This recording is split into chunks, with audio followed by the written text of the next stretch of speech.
Welcome back, everyone. This is the Changelog, and I'm your host, Adam Stacoviak. This is episode 179, and on today's show, Jerry went solo talking to Matt Holt and Sebastian Erhart, talking about Caddy, the H2 web server, written in Go, made for everyone, and a special thanks goes out to Justin Dorfman for creating the issue, and Carlicia Campos and many others for thumbs-upping this suggested show, so thanks for your support. And if you want to suggest a show, go to our ping repo on GitHub. That's github.com/thechangelog/ping. You will find issues there. Submit one and mention any developer out there on a project. And we'll do our best to dig deep and get them on the show. We have 4 awesome sponsors making the show possible. CodeShip, TopTal, Imagix, and also Linode. Our first sponsor is CodeShip, a hosted continuous delivery service focusing on speed, security, and customizability. Easily set up continuous integration for your app today in just a few steps and deploy when all your tests pass. CodeShip has great support for lots of languages, test frameworks, and notification services. They even integrate with GitHub and Bitbucket, and you can deploy to cloud services or even your own servers. Get started today with their free plan, and when you upgrade to a premium plan, use the code TheChangelogPodcast and save 20% off any plan you choose for 3 months. Again, the code is the Changelog Podcast. Head to codeship.com/thechangelog to get started. And now on to the show.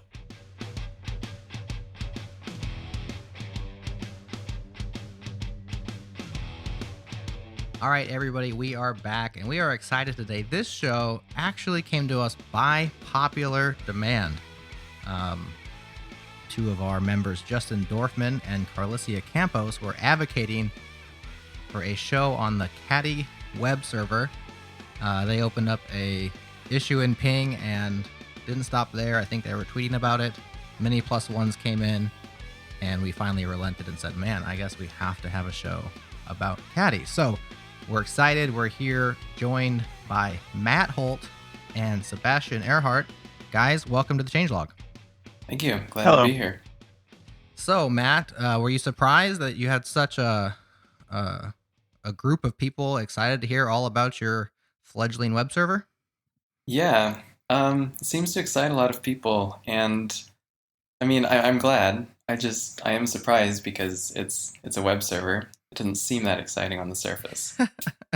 Well, you know, us developers, we get excited about all sorts of things. And by the way, I'm quite excited as well as a bit of a web server nerd as well. I do geek out on these things, so I'm quite excited about Caddy. Had not actually even heard of it previous to them opening up that issue, and I think they even had a little bit of a back channel conversation in our members-only Slack room about it, and Justin and Carlicia ganged up and decided they were going to bombard our GitHub issues. So let's learn a little bit about you guys, and then we'll get into Caddy, and we'll find out all about it and why it's cool, why so many folks are interested in it. Matt, let's start with you. Can you go ahead and give a little bit of your background and just tell us who you are? Sure. So I'm currently a student at Brigham Young University, and will be graduating here in December, actually, with a computer science degree.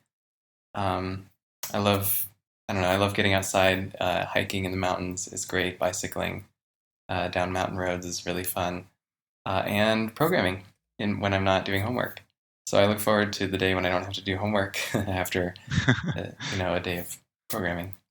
And I actually started Caddy during my hardest semester at college here. It was just earlier this year, the winter semester, January through April, when I was in 4 really intense programming, senior level programming classes. And I just had to step away from that for a while and work on a side project. So it actually brought me a lot of sanity as well. So you were slacking, so to speak, or you were distracting yourself from all your programming tasks by starting up a web server. Is that what you're saying? More or less. I mean, I did all right in the classes. Well, that's good to hear. You know, most people, when they want to relax, they'll watch TV or play video games, but they're also not here on the Changelog, so I guess it's paying off for you. Very cool. So it's still in college. Do you have plans post-graduation, or are you still just feeling things out? Still feeling things out. All right. Well, maybe we'll have to catch back up with you here after a while and see what happened. Yeah. Sebastian, Yeah. nice to meet you. Welcome to the Changelog. Why don't you go ahead and introduce yourself to the listeners? All right. I'm an information technology security student. I'm from Austria, and I'm going for my bachelor's degree at the moment. I started programming when I was about 9 or 10 years old, and doing that um, when I've got nothing other to do.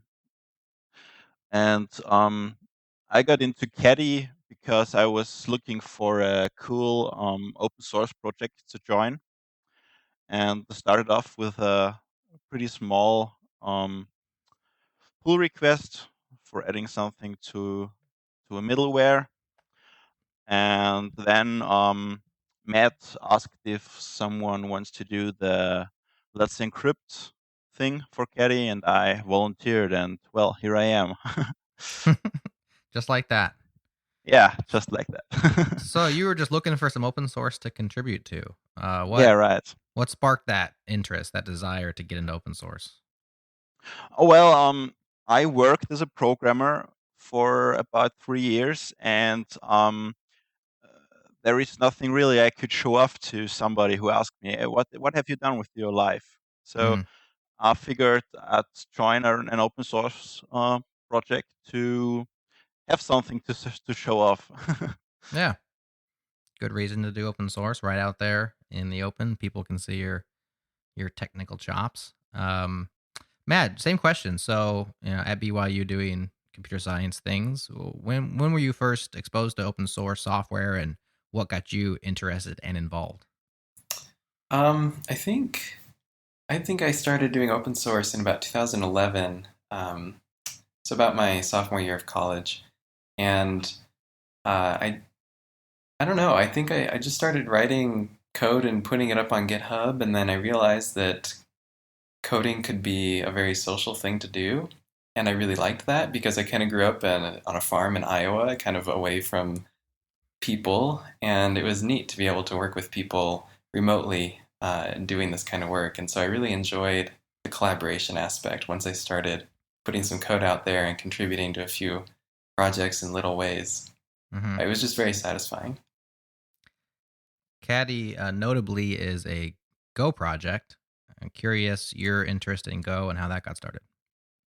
I picked up Go at my last job. We were looking to swap out our .NET code base with some leaner technologies, and Go was definitely a good match. And so I was assigned to write a new service in Go for our company, and so that was really fun. That's how I started it. But I love the language. It's very productive. It's very simple, elegant in most ways. It's not perfect, but I found that using it in school and my assignments, I've had kind of a competitive advantage over other students because I can crank out code, productive code, more quickly than my classmates who are using Java, for example. So your classes are they just let you pick your own language? I think when I was in school, you pretty much did what they told you to do. Yeah, in the senior level classes, a lot of it is kind of up to you. Well, that's awesome. Yeah. Sebastian, how about yourself? You have been doing Go for long? Well, on and off for a few years, but as the major language to write code in, it's about since April this year. Okay. I followed the Go development since its initial release, but I just got really into it this year. Very cool. All right. Well, let's get to the heart of the matter here, which is the Caddy web server. So from the homepage, it says that Caddy is a lightweight, general purpose web server for Windows, Mac, Linux, BSD, and Android, which caught my eye. It is a capable alternative to other popular and easy to use web servers. Now, Matt, I went back and I saw on your Twitter you have a pinned tweet, which was your announcement of Caddy back in April. And in that tweet, it says a capable alternative to Nginx or Apache. It seems like you've slightly altered your language there. Yeah, I figure it wasn't a good idea. After I didn't actually expect it to to get much attention. Mm-hmm. But I figured once it did, I probably shouldn't call out other other products by name. That's They're sometimes how actually you get great. attention. Yeah. So they're actually great. I'm an Nginx fan myself. Yeah. But I just wanted to make it more generic. Yeah, so I'm also an Nginx fan, and I cut my teeth on Apache back in the day. Cut more than just teeth, probably. Similar. We and all in know fact, that. we all have been there, and very thankful for the Apache project. It's served many a web pages over the years and done so admirably. But also an Nginx fan, and curious. This seems like an audacious project, even more audacious perhaps when you first launched it, when you're like, I'm here to take on Nginx and Apache. Now you've kind of settled down from that a little bit, and I'm just wondering, what got into you when it's just like, I'm going to write a web server? I think the I make a lot of little websites, either for myself or for software projects or for other people or for school, and I just needed a quick way to get a production capable web server up and running really quickly and easily. And Nginx is pretty good. It just makes it can be a little tricky to configure sometimes. I don't know if you've ever had those half-day projects where you set up your web server and that's like all you do. It can be hard to get it just right. And so I just wanted to kind of whip up something that I don't know if you've ever tried setting up like Nginx to front a fast CGI application for like a PHP site. That's the worst thing I've done. Indeed. Yeah. Nginx is much better as a more of a pure reverse proxy. It seems like the fast CGI stuff. I mean, there's just more hoops to jump through with that particular setup. Mm-hmm. So whenever you have a situation, or I've had a situation where I have perhaps the same server that's serving a Rails application and like a WordPress install or something like that for the blog section. And yeah, the WordPress side with Nginx, it's gotten better, but historically has been a bit of a pain to get set up. Yeah, and so what I noticed is that a lot of my sites that used, for example, PHP back in the day when I was a big PHP fan. I used the PHP mostly for simple things that were kind of like minutia that I kind of wish my web server would just take care of, but I just need a little dynamic element. But I felt like it was a pretty common use case. And then there were other complications, like, again, Googling how to set up fast CGI with Nginx and PHP. All the tutorials are different. There's a bunch of security whoop-de-doos that you need to worry about, and I just didn't even want to go there. But so I'm like, I'll just write a web server in Go. Go seems like a great language for this. I'll just write something that's simple, and I can just type in the name of the server on the command line, hit enter, and bam, it just kind of works. And another thing that I really wanted, I wanted my configuration file, my website config, to live with my website, not with my web server. So why'd you want that? Because I just like to cd into the directory where the site is, and then just run the web server from there, and then it'll just pick out the config file in the present working directory. Just found that so much more convenient than having to go over to a system folder or a central folder for the web server, and then change some config files there, and worrying about including and ordering as well. Yeah. So, well, we may be getting ahead of ourselves a little bit, but Caddy does support virtual hosts. So in that case, you have multiple websites under the same host. In that situation, is it run from a Etsy directory or from some sort of common configuration directory? You can specify from the command line where you want to get the configuration file from, but by default, it just pulls the Caddy file from the current directory. So it's just very convenient. Options. People love options. Of course, options lead to configurations, and people don't always love configurations. Let's talk about your audience. You mentioned you make a lot of small, somewhat static, somewhat dynamic sites. Who's Caddy built for? Is it built just for Matt Holt, or are there other audiences in mind? It was built for me. Met my needs pretty well, and then people started opening issues, and I figured, well, guess I better get to work. And so I think the Caddy is really well suited for people who don't want to, well, they're suited. It's definitely suited for people who run lightweight, small websites, and you can use Caddy in production. Not saying that it's perfect, but you can use it in production. If you have kind of a complex site or a site that runs on some dynamic platform like Rails or Django or something, it might be a little trickier to configure it. But we're working on that. My main focus right now is static websites and really bringing the power of the Go standard library out in making the web server do what you need it to do without having to make a dynamic website, if that makes sense. So if you can get away with a static website that just has a few dynamic functions that you need, maybe Caddy's a good fit for you. If you have like this really like dynamic and kind of heavy website going on, then stick with Nginx. Or if you're serving 100,000 requests a second, like definitely stick with something very, very high performing.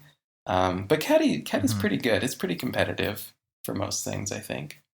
You said bringing out the power of the Go standard library. Can you give me a for instance or an example of what exactly do you mean by that? So so Nginx and Apache, for example, I'm used to server-side includes. So if I want to make a static site, but I don't want to have to keep repeating the footer on all of these HTML pages, then I just do a little server-side include, and the web server will kind of pull these pages in and serve them statically. Caddy can do this too, but it uses Go's template library, which is actually really powerful. And you can do some really cool stuff, and it just parses the whole HTML file as a template. And so anything that Go's template library you can lets you do with your HTML file without having to make a dynamic site, kind of. Okay, so it's akin to having a static site generator kind of built into the web server. Kind of, yeah. Interesting. So it's built for Matt Holt. It's built for people who have pretty simple sites that are have a little bit of magic going on, but not too much. It also seems like it's built for cross-platform, as many things in Go take advantage of that universal binary or that ability to compile cross-platform. Yeah, that's actually a good point. Have you ever tried setting up a web server, like a production web server, other than on Windows, other than like IIS? Can be a little. Never tried. Yeah, it can be a little weird because these web servers are made for Linux, basically Unix systems. But yeah, Caddy like first class support for Windows kind of thing. So if you need to use Windows, or Caddy's great too for we're not just targeting technical people here, but like designers and writers who just use Windows. That's the environment they feel comfortable in. They can use Caddy. It's a great fit for them. They don't have to learn the technical ins and outs of like a real hardcore web server. Very cool. One thing I mentioned at the top of the show was that it promotes its Android support there. Can you speak to that, how that works and what that's all about? Yeah, so Go compiles to Android, and actually recently it's compiles in a way to iOS, which is kind of cool. But if you download the Caddy build for ARM Linux, you can sideload it onto your Android device and actually run it there. And that's kind of fun because you can, I don't know, if you have a folder with files that you want to share with your local area network from your phone, you can do that now. It's kind of a cutting edge way to do it. Like this is not a refined feature or use case yet, but it can be done. Very cool. Well, that sounds like a good place for a break. When we get back, we're going to talk about configuration, as it seems like that was an area that you focused on quite a bit, is getting that user experience just right. We'll take a break, hear from one of our sponsors, and on the other side of the break, we will talk about Caddy files. We'll be right back.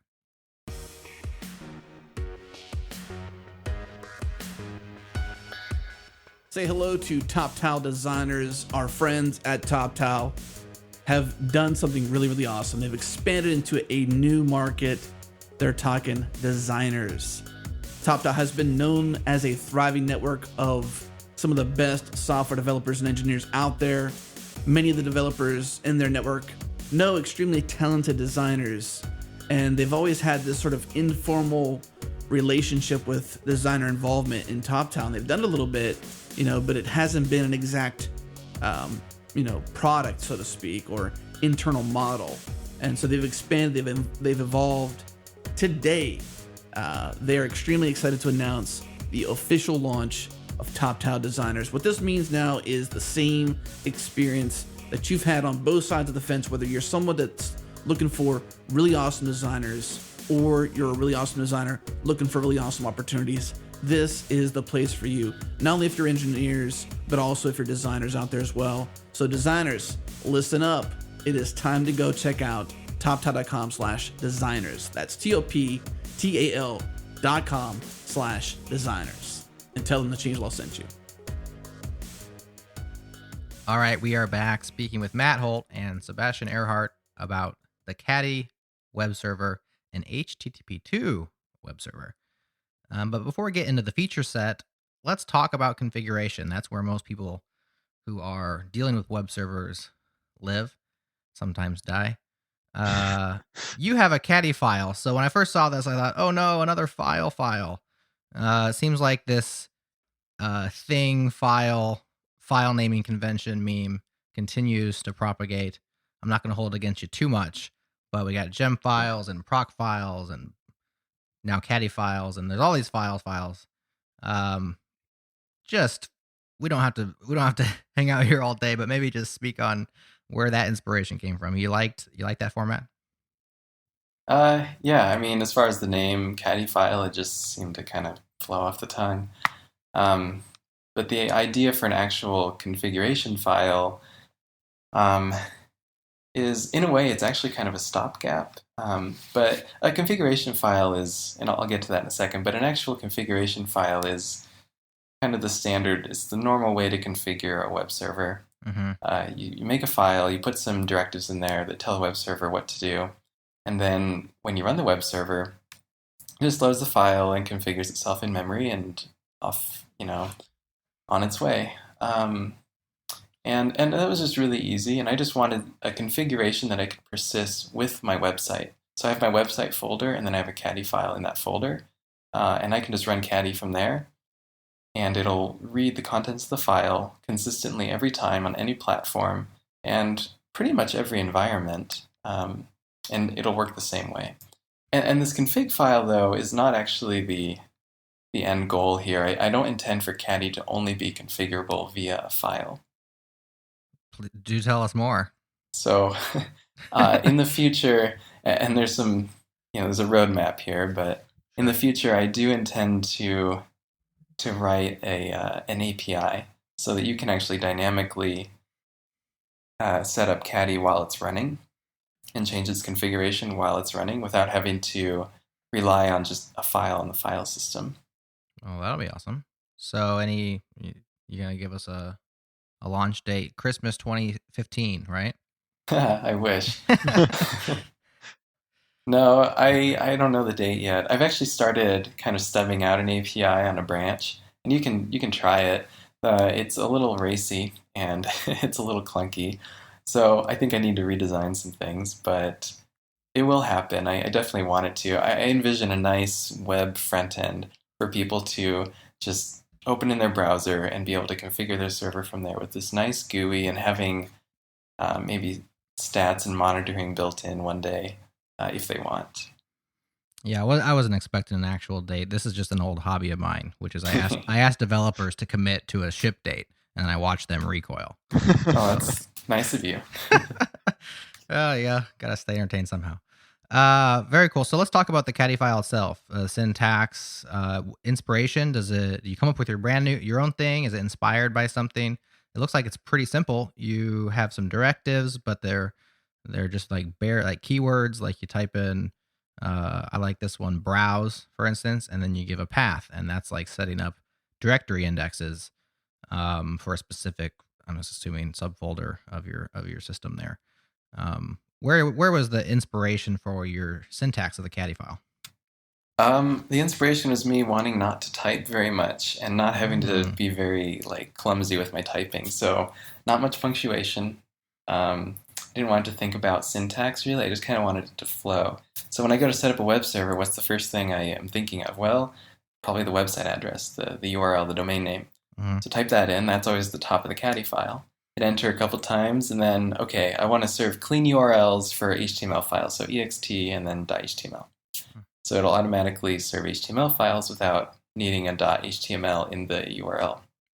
Then let's see, I want to be able to share files in my photos directory because I have this album of pictures. So then I do browse and then /photos. You don't have to think about curly braces and colons and quotation marks typically in the Caddy file, which is really nice. Yeah, I mean, I think a recent trend with configuration files as well, we'll just type it out in JSON because we all love that format. And it seems like that is more focused on implementation because it's really easy just to suck in a string of JSON and parse it. I'm sure Go has a built-in JSON parsing in the standard library. It does. So you had to write your own parser for this, or how's it implemented on the Go side? Yep, it's a home brewed parser, and I've actually gotten a little bit of flack for creating yet another configuration syntax. Yes. This one's very specific to this use case, though. This is not a general purpose config syntax. It meets some needs that JSON doesn't. For example, using arrays as keys.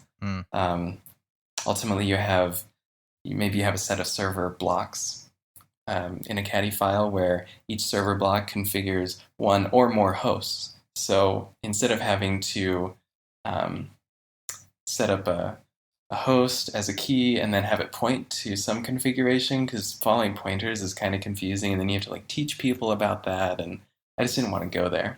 So just specify multiple hosts as the key, and then they all share that same configuration is one example. So yes, I know that JSON serialization and deserialization is very easy, but I wanted to focus on the user here. This is about the experience. I want to make it easy for people to create for the web, make the web better that way, more accessible. I'm all for that. So another aspect of this you have of the Caddy file is placeholders. I think that's part of the Caddy file. Can you explain what placeholders are and what they're good for? Yeah, they're just little strings enclosing curly braces. This is one rare case where you would use a curly brace or punctuation. But it just fills in a value specific to the request or the response usually. So let's say that you're setting up your log directive. You can say log, and then you can specify the file name, and you can specify a format, a custom format if you wish. And that format, you would use placeholders because you don't know the request time for all the requests. You can't hard code the method in the URL. So these are kind of like dynamic replaceable values. They give you access to various things like the URL of the request and the time of the request or the response body length and stuff like that. Yeah, headers, host body, method, so on and so forth. Pretty much anything that you could pull out of a request, you can use it and key on that and basically modify your configuration based on that, correct? Yeah, kind of like a variable in an Nginx config, $, whatever, but not scriptable. I don't want to go the scriptable route. Why not? As much fun as it is, it's kind of a can of worms. Yeah. It's like a rabbit hole. Well, I think it's kind of a fine line because what you have here is you have some dynamicism, right? You have templating for your server side includes. You're like almost in a full-on programming environment, right? Like you're almost there, and then it's like, where do you draw that line? So where do you draw that line? It's a good question. Drawing the line at giving you just enough power to be dangerous, but not enough to kind of hang yourself. Okay. Not enough where the learning curve is beyond what someone who doesn't know how to program can do. Yeah. Not enough to the point where you have to get super frustrated at things. So I feel like if you're using it and something's not obvious, there's either a bug in the documentation or in the implementation, and that needs to be fixed. So if O'Reilly calls you to write a book about it, then you probably have taken it too far in this case. Come write a book about how to program the Caddy web server. Oh, yeah. At that point, you'd be like, oh man, I think I went too far, but I got a book deal.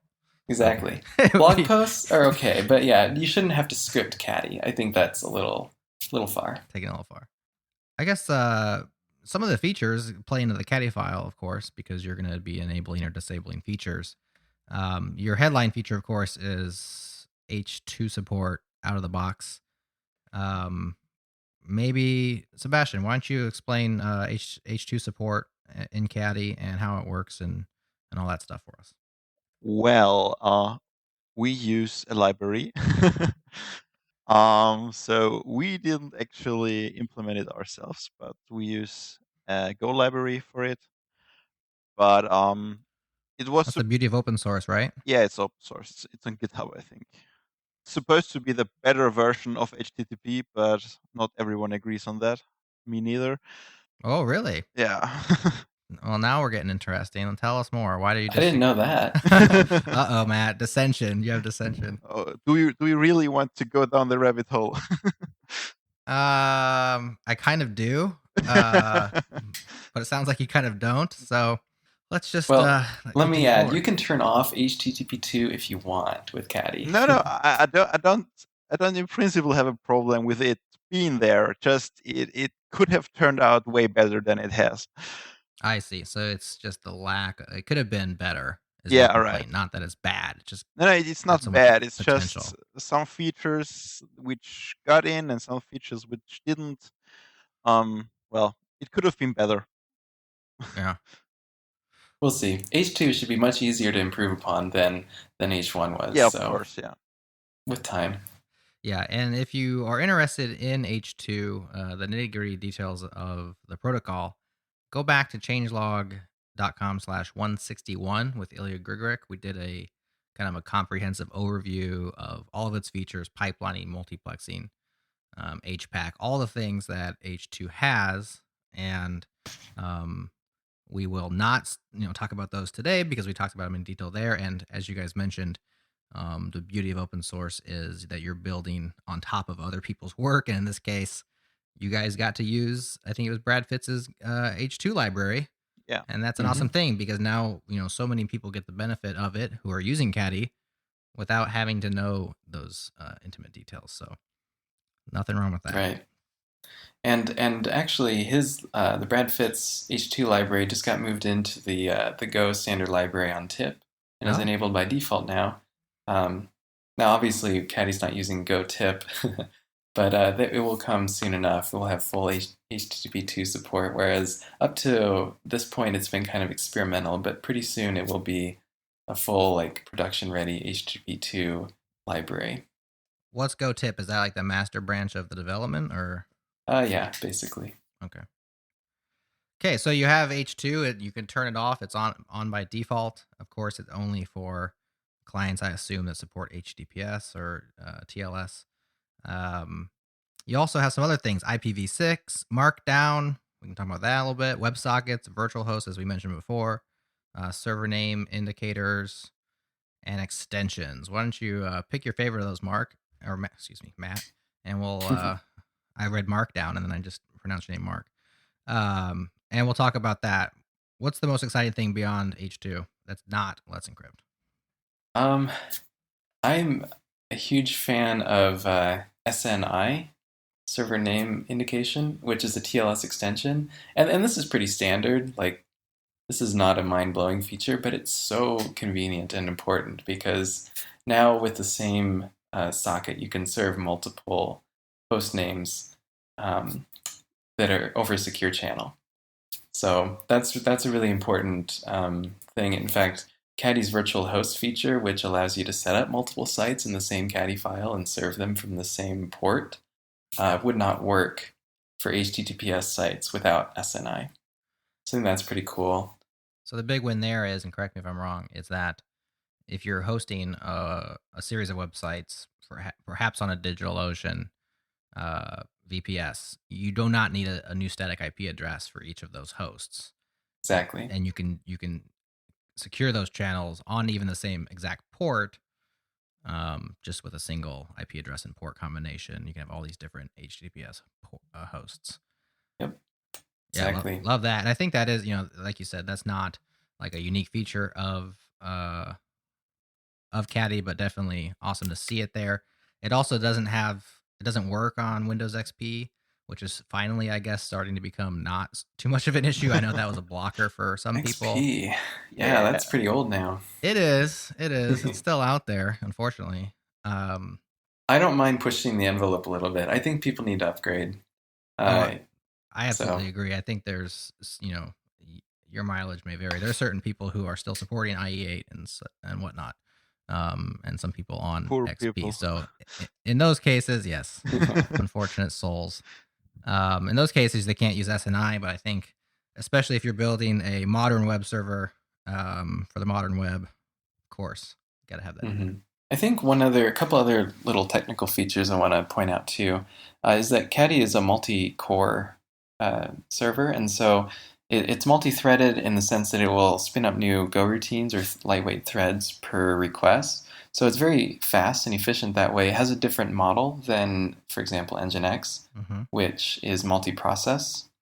But Caddy can utilize all the cores just kind of like Nginx can, except that it doesn't have to rely on the operating system's scheduler because the Go scheduler actually understands Go code and can make more intelligent scheduling decisions, which is really cool for high-performance sites. And that's all on by default and just kind of works. Let's talk about extensions. Extensions seems like an interesting one. As you browse the docs and you're looking at the different directives, there's a handful of them that are marked as add-ons, such as the CMS support, Git, IP filtering, search. And as you click on those, it seems like these are using your extension feature. Can you speak about that? Sure. Anyone can write an extension for Caddy. You can choose to publish it on the website like some of these are here, or just use it internally. But basically the idea is we don't want Caddy's code base to grow too large and become unwieldy and have a lot of cruft. That would kind of defeat the lightweight aspect of it, which really is a feature. It's easier to maintain. So these add-ons is how we decided to deal with this because some people, including me, like for example, I wanted a built-in site search. I didn't want to have to set up and maintain some other search infrastructure or use an external search service, which can get a little dicey. So what better way to do it than to have it written in Go, built into the web server, having complete access to the config as needed, the web server's internal configuration, and to be able to generate an index of your site and then have it searchable. And so these are all built by, there's the Git add-on, for example, built by Abiola Ibrahim. He built this Git add-on where you can deploy your site with Git push, and your web server will automatically pull in the new changes. Super convenient things that aren't making the code base unmanageable, but you can just check them when you download Caddy, and it will do a custom build for you, and you can use those. So how do those get in? Is there like an ecosystem? Do they have to come and send you an email and say, "Hey Matt, throw me up on your website"? What's the situation there? It's just a pull request system. Just kind of open. It's pretty casual. You open an issue and say, "I'm going to work on this," and then you can do that. And there's some docs that kind of show you how to get started and a little template. And then it's not too bad. And then you just submit a pull request to register your add-on in the build server repository. And once we merge that in and deploy the new build server, then there you go. Then you need to submit some documentation for the website. I think the search add-on is really rad. It's definitely something that comes up all the time with static sites, is you just want to add a little bit of a search function on there. And you either have to do like the Google Insight search, which is wonky, or use a third party. I think on my website I use, now I'm forgetting their names. I was going to give them a shout out. I don't know, a third party who provides, they index your site and provide a search API that you can query with JavaScript. But having that built right in, that's pretty handy. Cool. Yeah, and it's a really good way to give some Go libraries some exposure. The search add-on built by Pedro Nasser lets you, it uses the Blevy library, which is written in Go. And so it's really, really nice. All right. Anything else as far as the major features? We know there's one coming down the pipeline. Well, let's touch on Markdown. It seems like it kind of stands out a little bit. It's like, well, we support IPv6 and we support Markdown. It seemed like completely different things. What was the logic behind supporting Markdown as kind of a first-class citizen? The fact that some people hate touching HTML and just love to write web pages in Markdown. So with this, it's actually not an add-on. It's built into the core. You can serve Markdown files, and they'll render as HTML on the fly, or you can pre-generate the HTML. So is this scratching a specific itch you had, or was this thinking of more general users? More general users initially, but I find myself using it more and more because you can specify an HTML template and still serve really nice, authentic HTML pages using just Markdown. And then, of course, we have this Hugo add-on with Caddy. So you can Hugo's a static site generator written in Go. It's really popular. And so that kind of does something similar. Markdown is just kind of a very simplified, lightweight version. Very cool. Well, I think we've hit up against our next sponsor break. So let's stop here, take a break. On the other side, we will talk about Let's Encrypt, which is very exciting to me and apparently to you all as a future awesome feature of Caddy. We'll talk about that on the other side of the break. Imagix is a real-time image processing proxy in CDN, and let me tell you, this is way more than image magic running on EC2. This is way better. It's everything your front-end developers have dreamt of. Output to PNG, JPEG, GIF, JPEG 2000, and several other formats. And if you're like me, you've ever argued with your boss or a teammate about serving Retina images to non-Retina devices, you'll appreciate their open source dependency-free JavaScript library that allows you to easily use the Imagix API to make your images responsive to any device. Now, all of this takes a platform, and the Imagix platform is built on 3 core values: flexibility and quality, performance, and affordability. When it comes to flexibility and quality, Imagix has over 90 URL parameters that you can mix and match to provide an unlimited amount of transformations that you need for your images. And they take quality very seriously. And because of their commitment to quality, several top 1,000 websites in the world trust them to serve their images. Now, when it comes to performance, Imagix operates out of data centers filled with top-of-the-line Mac Pros and Mac Minis, and they're set up for a completely streaming solution.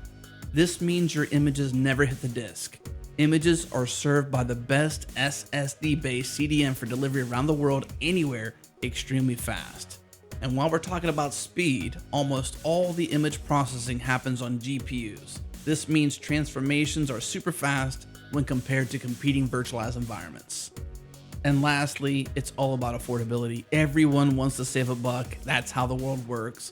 Because Imagix processes close to 8 billion with a B images per day, they're able to make certain optimizations at scale and pass those savings on to you.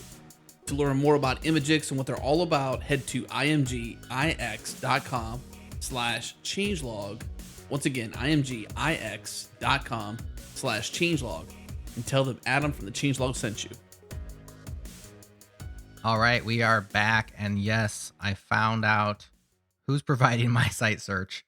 I think that's the kind of thing that you would just know, but they've been just quietly serving me for years. So I will give them a shout out. swifttype.com. They will index your static site and provide a nice, easy API for you to add search to your site, unless you're so lucky to be using Caddy, at which point you have that built right in there as an add-on. So moving on, let's talk about something that's coming down the pipeline, currently being worked on, which I'm excited about, which is Let's Encrypt support. Sebastian, can you first start off by telling us what Let's Encrypt is, and then we'll go into how that works into Caddy. Yeah, sure. So Let's Encrypt is a new thing where you can get valid SSL certificates for your servers fully automatically without really going to a CA and throwing money down its throat to get your certificate. They offer basic SSL certificates, so no extended validation or something. But for the normal user, it's better. It's the best thing that could happen, in my opinion. Yeah, they're free, right? Yeah, they're free. Free SSL certs. Yep, free and valid. So you Free get and valid, the green symbol in your browser. I'm super excited about it. I think it's been something. Is it the EFF that's doing this? I can't remember who all's involved with. It's let'sencrypt.org.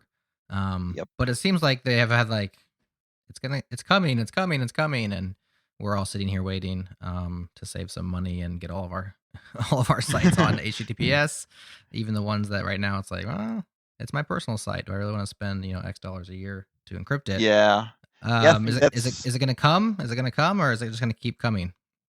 Yeah, so the last thing I've heard is that they want to launch officially mid-November. Okay. So it definitely is coming. That's why we started to get pressure on for getting Let's Encrypt integrated into Caddy. So we'll go into how that works, but first let's talk about the perfect end user experience, like when it's totally done and I'm a Caddy user. Yeah. Tell me how it will work. Like I just flip a switch and I'm encrypted. Tell me how it'll work. Yeah, you put your site into your Caddy file, hit Caddy up, and there you go. You are SSL encrypted without anything. Just shut up and take my money. It's free. We can't do that. Well, figure out a way. Oh, you got a donate button because that's going to be amazing for a lot of people. I think SSL, but we talk about the free aspect of it, and that's part of it.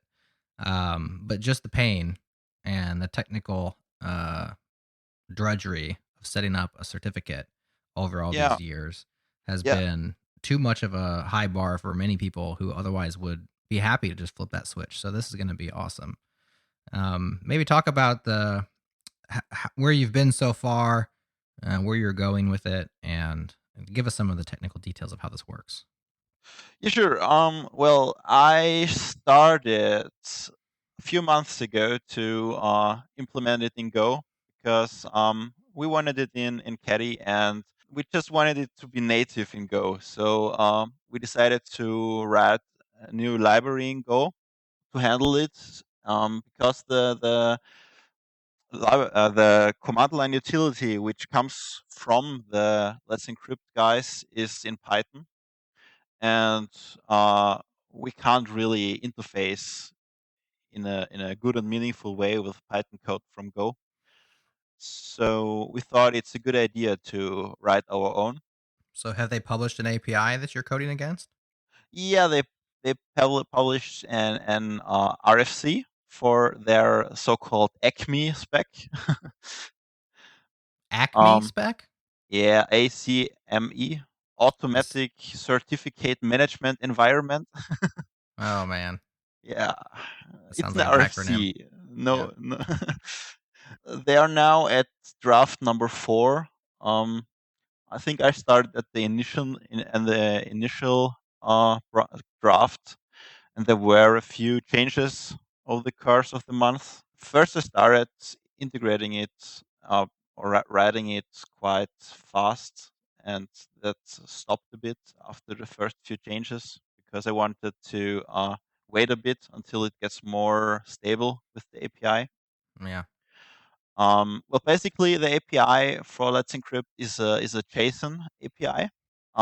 It operates with JSON web keys, JWK, and JWS, JSON web signing. The technical details are that you, as a user, create a private key for yourself, and you tie that to an account on the Let's Encrypt server. So you register with your email address, for instance, and that private key, and from there on you can request certificates with your private key.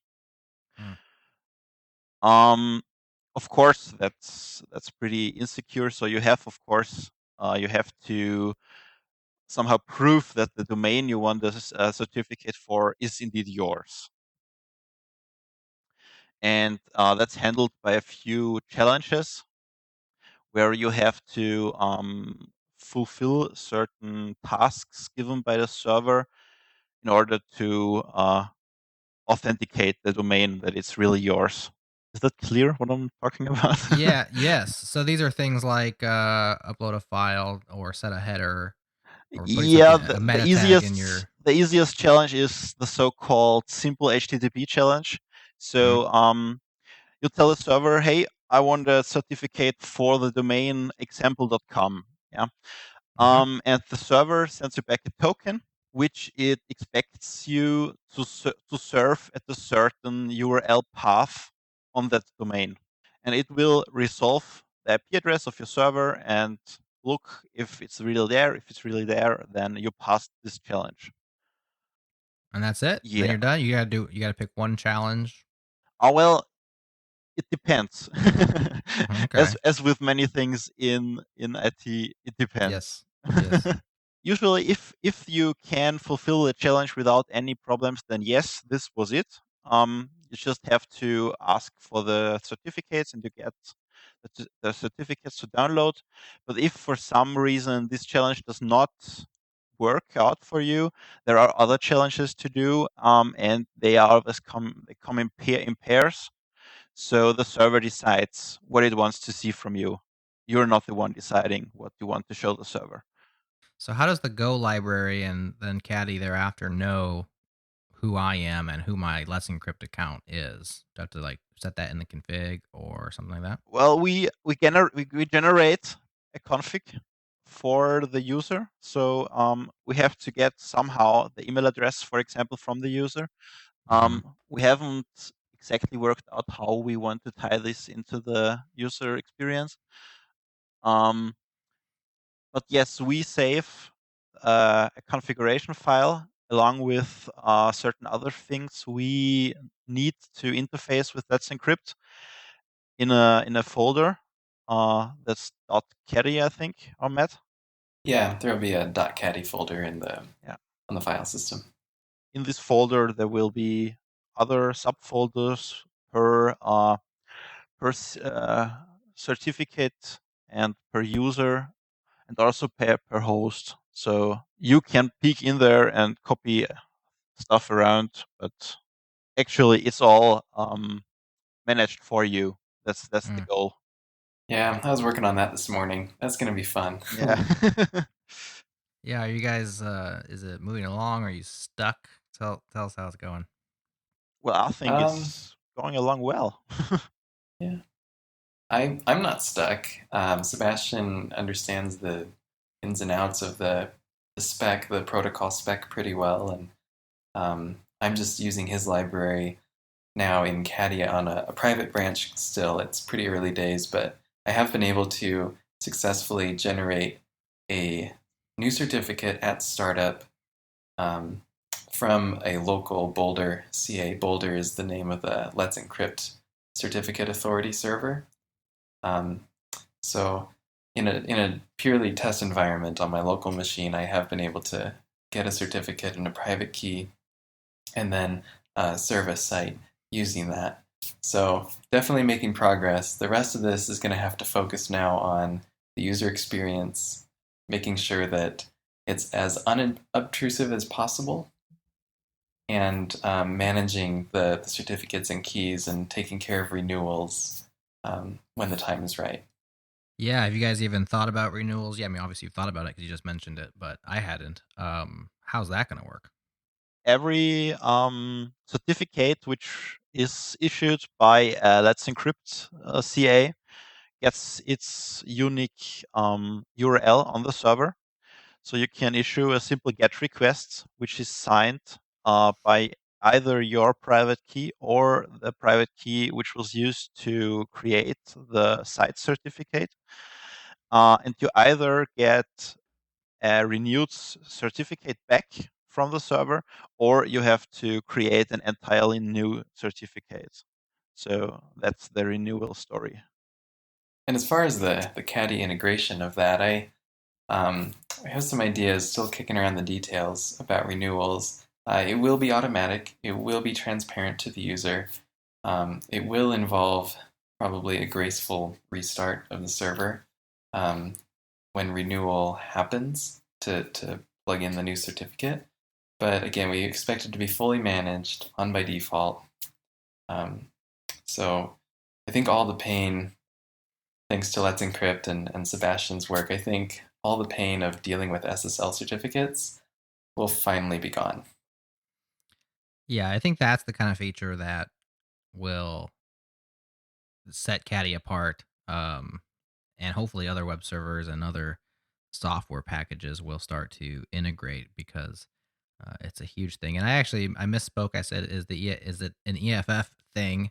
And I just want to clarify, it's Let's Encrypt is put on by the Internet Security Research Group, which is a California public benefit corporation, and it's sponsored by the EFF and other major sponsors like Mozilla, Akamai, Cisco, and a few others, Automatic of WordPress fame. So it's a community effort with a lot of companies pouring resources into it, and I think it hopefully arriving Q4 2015. I remember when this said arriving summer 2015, so I'm sure there's a lot of moving parts. Is even just integrating for you guys, there's a lot of moving parts, but hopefully it all comes together. And you guys, your goal, I suppose, would be you guys going to be ready to go, kind of day one, November, or what's your integration roadmap look like time-wise? Well, I can speak for the Caddy integration, probably not before their launch date. Fair enough. We don't expect any major changes to their protocol as far as the underlying library goes. But regardless of that, I want to make sure that the management of the certificates is working well. So we'll probably shortly after their launch, we'll probably have like a special download that you can do of Caddy, or a special build that has Let's Encrypt, and so a few people can try it voluntarily without just kind of forcing it on everyone all of a sudden. Because it might be kind of jarring to some, because again, HTTPS by default, there's a lot of considerations. Do we redirect the plain text to the HTTPS? And just making sure that everything goes smoothly. We're going to work really hard for that. So hopefully shortly after they launch. So that's definitely a headline feature that is upcoming. And of course, H2 requiring that encrypted connection. This allows lots of folks to easily get that optimized HTTP connection instead of having to fall back to H1. So let's take our final sponsor break. And when we come back, we will wrap up the conversation talking more about Caddy's roadmap, future features that you're interested in building and are currently building, and then finally how people can get started using Caddy, and our closing questions. So we'll be right back after this break. We're excited about our new sponsorship with Linode. They're huge fans of the show and are excited to support what we're doing here. And they want to invite every single listener of the Changelog to try out one of the fastest, most efficient SSD cloud servers on the market. Get a Linode cloud server up and running in seconds with your choice of Linux distro, resources, and node location. They've got 8 data centers spread all across the world: North America, Europe, and Asia Pacific. Plans start at just $10 a month with hourly billing and a monthly cap on all plans and add-on services like backups, node balancers, Longview, and even Linode Managed. And for those who are already familiar with Linode, they recently switched from Zen to KVM, and the latest Unix benchmark showed a plus 300% performance increase. We'll drop a link in the show notes for those benchmarks for you to check out. Get full root access for more control, run VMs, run containers, or even a private Git server. Enjoy native SSD cloud storage, a 40 gigabit network, and Intel E5 processors. Use the code CHANGELOG10 with unlimited uses. Tell your friends. It doesn't expire this year. It expires the end of next year, so use it as much as you want. Again, that code is CHANGELOG10. Head to linode.com/changelog and tell them the Changelog sent you. All right, we're back. We've learned a lot about Caddy, what it's good for, what it might not be so good for. We've learned about Let's Encrypt and the built-in flip a switch, get your site encrypted feature that is coming to a Caddy near you. Matt, what else is coming to Caddy down the road? Well, like I referenced earlier, I really wanted to make an API so that you can just run Caddy on a server bare bones or from scratch without a configuration, and then be able to, say, log into some web-based client and manage your server remotely with a nice GUI. I think that'd be really nice, and actually give access to web servers to a lot more people who don't understand even, the command line and SSH or whatever. Um, there's a lot of potential there, and it's not a unique feature. Other web servers have similar capabilities, but I think that it's still necessary. So that's one. Got anything else? Yeah. So I also want to really work on. Well, so we talked about Let's Encrypt. Oh, the API, and the API is not a user-facing feature directly. The web-based control panel would be something else, and I don't know if that's going to be a third-party thing or if I'm going to build one as well, but we'll see. I think we'll see what the demand is and what the audience becomes here as time goes on. Very cool. Maybe one thing we should talk about briefly before we get into the getting started, because I feel like it's the kind of question that many people will say, why didn't you talk about performance? I know you mentioned it briefly earlier on, but let's speak specifically to performance. I know you have a benchmark out there. Seems like, a pretty basic one, and, you have a very strong and well-worded disclaimer about benchmarks. But it doesn't seem like performance. It seems like there's two things. First of all, Go tends to be very performant, especially with its concurrency primitives. And then the other thing is you didn't seem like performance was one of your goals, right? It was user experience. It was ease of use, these things, modern feature sets. But where does it stand? And what can you say about Caddy as far as its performance abilities? So right now Caddy performs using a bare bones configuration compared to default configurations of a couple other popular web servers, performs competitively well. That's the word. Okay. And so by that, it does perform in my testing. Again, this is just me. As far as requests per second, tends to perform better than Apache, without tuning. And almost as well as Nginx. But if you're serving 30,000 requests per second or 50,000 requests per second, maybe performance should be your primary goal, and maybe you aren't just the typical average Joe user. Yeah.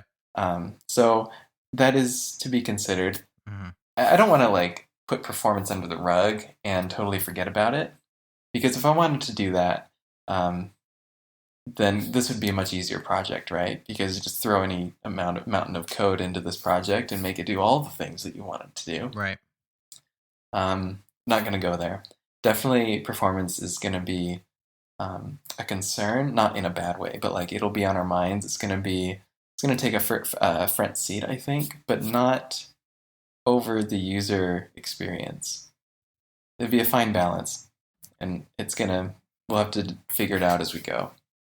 Yeah, and one thing I might mention is something that I read that you said, which is that if there are any people who are very interested in performance and are good with those things, you would appreciate if they brought benchmarks, do their own testing and publish those results, and then B, if they have specific, especially if they have Go chops and know of ways of making it faster, these are things that you're wide open to.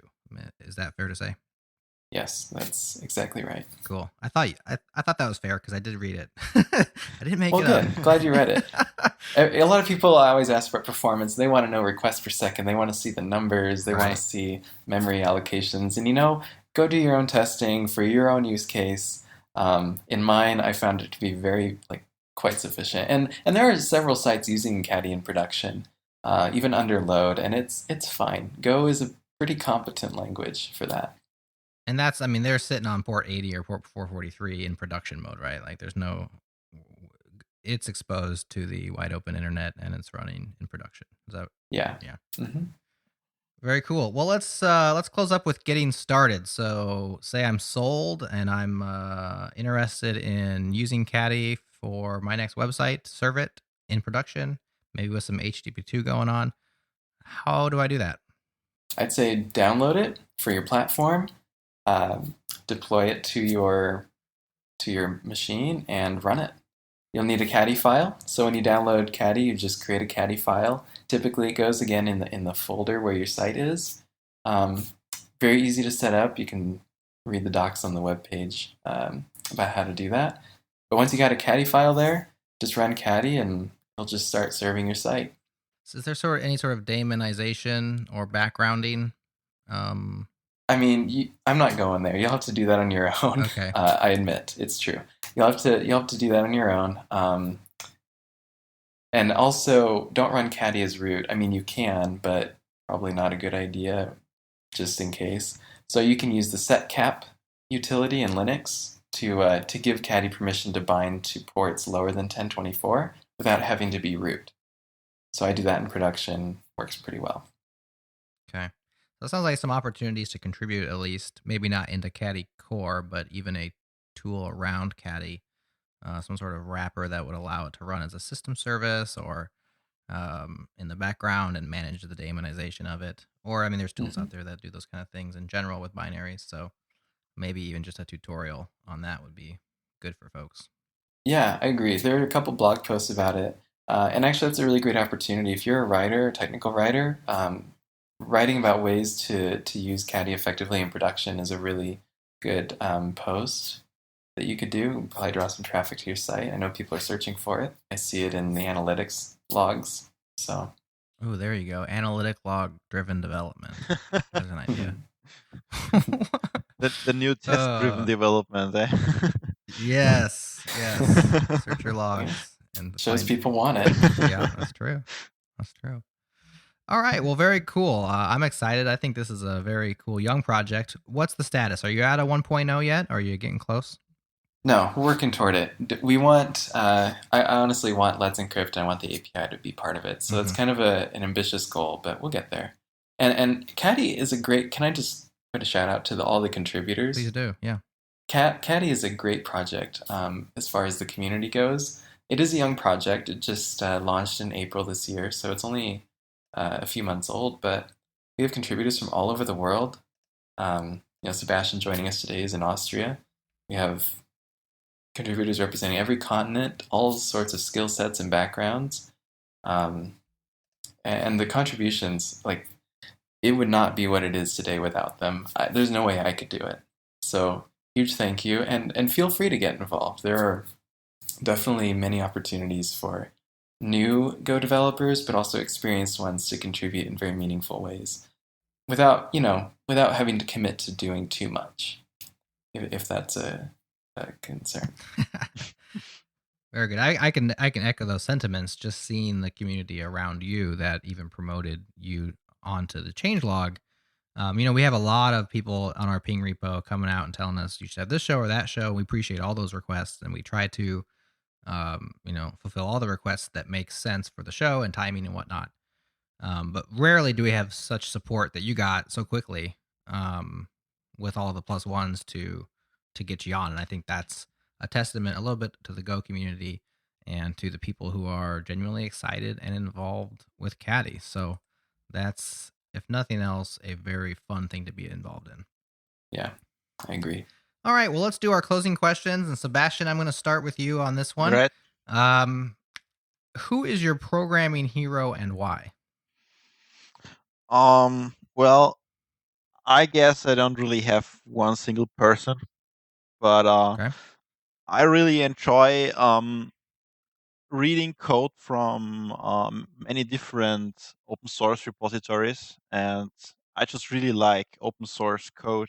Just it's so vast learning experience, and you can get so much from all the code, which is available for free out there. So everyone is my hero. Hey, I like it. I agree with you in the terms of how much you can learn from open source. I think one area of my life where I went really from a novice developer to more of a medium range. I don't know what you call it, the next level up. What I really leveled up in development was when I decided to peek behind the curtains and read the code of the libraries that I was using. And I think GitHub really helped with that because Absolutely. pre-GitHub days on SourceForge, you could get open source software, you could use it, but it wasn't obvious how to read the code, and it was very kind of black box. Once I realized I can just go read all this and I can find out how it's working, and I can see why it's erroring, even though the docs say it shouldn't be. I really started to learn just, by reading other people's code. So I will just echo your sentiment there. Matt, let's move to you. Do you have a specific programming hero, or is it everybody? This is going to sound like a cop-out, but I have to echo his answers. Oh, no. I know, it's terrible. I respect anyone who faces a challenge in coding and learns and strives to overcome it. And I do watch. I see when people have overcome challenges. And it's not just with coding, but I know there's also like social stigmas in tech. Mm-hmm. So people who just stand up to being themselves, I highly respect those kinds of people. We're getting an awful lot of meta answers here where it's never lately it's not been specific people, but like certain types of people. So it's a trend. It's a trend I'm spotting here in changelog. Very cool. Next question, and probably the final one for today is, well, let's do two more. So not the final one, but what would you be doing if you weren't doing X, where X is what you're currently doing in open source or for a living? So if you weren't doing Caddy and computer science, Matt, if you had to go completely a different direction, what would you be doing instead? That's a good question. I would love to be working with people, maybe teaching them how to code, teaching them how to think like a programmer, I think is really valuable. Mm-hmm. Or if I wasn't doing that, I would probably be improving, like focus solely on user experience. I think that's just really important to me, how we interact with computers and the software. Sebastian, same question for you. I'd probably be a lawyer by now. Be a what? An attorney, a lawyer. Oh, an attorney. Okay. Gotcha. I thought you said a carny, like somebody who goes in a carnival. No, not really. I mean, it would be kind of funny, but no. It would have been a valid answer. I just couldn't tell exactly what you said. So, okay, an attorney at law. Yeah, very cool. Exactly. So, okay, that's a different direction. Yeah. If it were still dealing, if it were for my mom, I'd be that. I see. You'd still be dealing with code, but it'd be different kinds of code. Yeah. Anyways, all right. Now the last question, which is a bit of a call to arms, or if you had the ear of the open source community, which you kind of do here on the show, and there's people who are excited about Caddy, they want to get involved. They want to not just use it, but they want to help. What is the best ways that we as an open source community can help you guys and the Caddy web server succeed? That's a loaded question in a good way. Thank you. In a good way. I think that when we get Let's Encrypt, at least functional, at least hobbling along integrated, I think refining that and getting it ready for like a mass release is going to be really important. Contributions to that is going to, hopefully, I want it to change the web a little bit. I want to make sure that people are serving HTTPS. I'm a strong believer in that. And I think it's time that we secure our transmissions from surveillance and attackers. And I think there's no better way to do it, to reach the average Joe user than to work on this. So I think if you feel strongly about privacy and encryption, then get on board with this. Help with the Lego library that Sebastian's worked on, and help with Let's Encrypt integration, and any other open issues, frankly. Good answer. And I guess worth noting there, you mentioned Lego. In the break, we were all enjoying Sebastian's library name, which is Lego. That will be in the show notes. That's the Let's Encrypt Go library that Caddy uses or is going to use as they get it integrated. Yeah, so, it's still a work in progress. Awesome. Well, Matt and Sebastian, thanks so much for joining us today. This was a lot of fun. You got me excited. I like to see advances even in web servers, and it seems like Caddy has a lot of good ideas in it. Hopefully it will spawn other people to get involved and to improve on existing web servers and to build Caddy into something that does, put a dent in the interwebs. Next week, we are joined by Mitchell Hashimoto of Vagrant fame and HashiCorp, where we'll be discussing their latest open source product, which you may have heard of, recently made a splash, Otto. So if you haven't subscribed yet, go ahead and subscribe in iTunes or your favorite podcatcher so you don't miss out on that show. We want to thank our listeners, our members who support us. Thanks everybody who requested this show and made sure that it became a thing. And we will see you next week.